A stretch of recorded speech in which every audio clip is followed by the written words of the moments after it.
बिस्मिल्लाहिर्रहमानिर्रहीम। अस्सलामु अलैकुम। उम्मीद है कि आप सब दोस्त खैरियत से होंगे।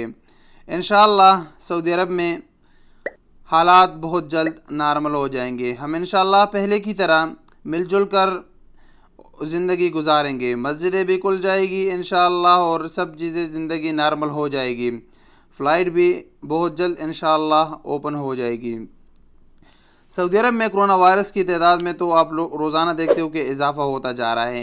ये इजाफ़ा एक नॉर्मल सी बात है, लेकिन इसके बरअक्स सऊदी अरब में जो सेहतियाबी का रेशो है वो भी बहुत अच्छा जा रहा है। सेहतियाब होने वाले अफराद की तादाद में भी काफ़ी इजाफ़ा हो रहा है।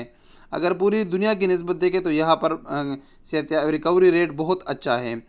इसी तनाजुर में जैसे हालात अच्छे हो रहे, उसी तरह सऊदी गवर्नमेंट ने कर्फ्यू में भी नरमी की। पहले 3 रमज़ान से 20 रमज़ान तक सुबह 9 से लेकर शाम 5 बजे तक कर्फ्यू ख़त्म कर दी गई।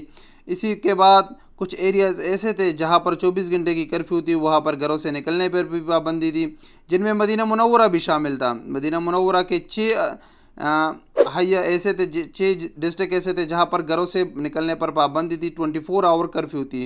लेकिन अल्हम्दुलिल्लाह आज शाही फरमान जारी हुआ है। सऊदी वज़ारत दाखिलिया के मुताबिक मदीना मुनव्वरा के 6 अज़ला जिसमें शरीबात, हिल कुर्बान, बन ज़फ़र, अलजुमा, जदा मिन अस्कान, बन हदरा, ये तमाम इलाके जो है इनसे कर्फ्यू हटा दी गई है। ये भी अब पूरे सऊदी अरब की तरह नॉर्मल, यानी सुबह 9 से 5 बजे शाम 5 बजे तक ज़रूरियात ज़िंदगी के लिए बाहर निकल सकते हैं। अगर उनको कोई काम करना हो, अपने लिए ख़रीदारी करना हो तो उसके लिए बाहर निकल सकते हैं। लेकिन पूरे सऊदी अरब में भी जिस तरह है कि आपको कोरोना वायरस के जो एहतियाती तदाबीर है उस पर अमल करना लाजिम है, तो उस पर अमल करने से हम सब का फ़ायदा है। अगर उस पर हम अमल करेंगे तो बहुत जल्द हालात नॉर्मल हो जाएंगे इंशाअल्लाह। मुझे उम्मीद है आप सब लोग उस पर अमल करेंगे और सिर्फ़ ज़रूरत के लिए घर से बाहर निकलेंगे। अस्सलामु अलैकुम वरहमतुल्लाहि वबरकातुहू।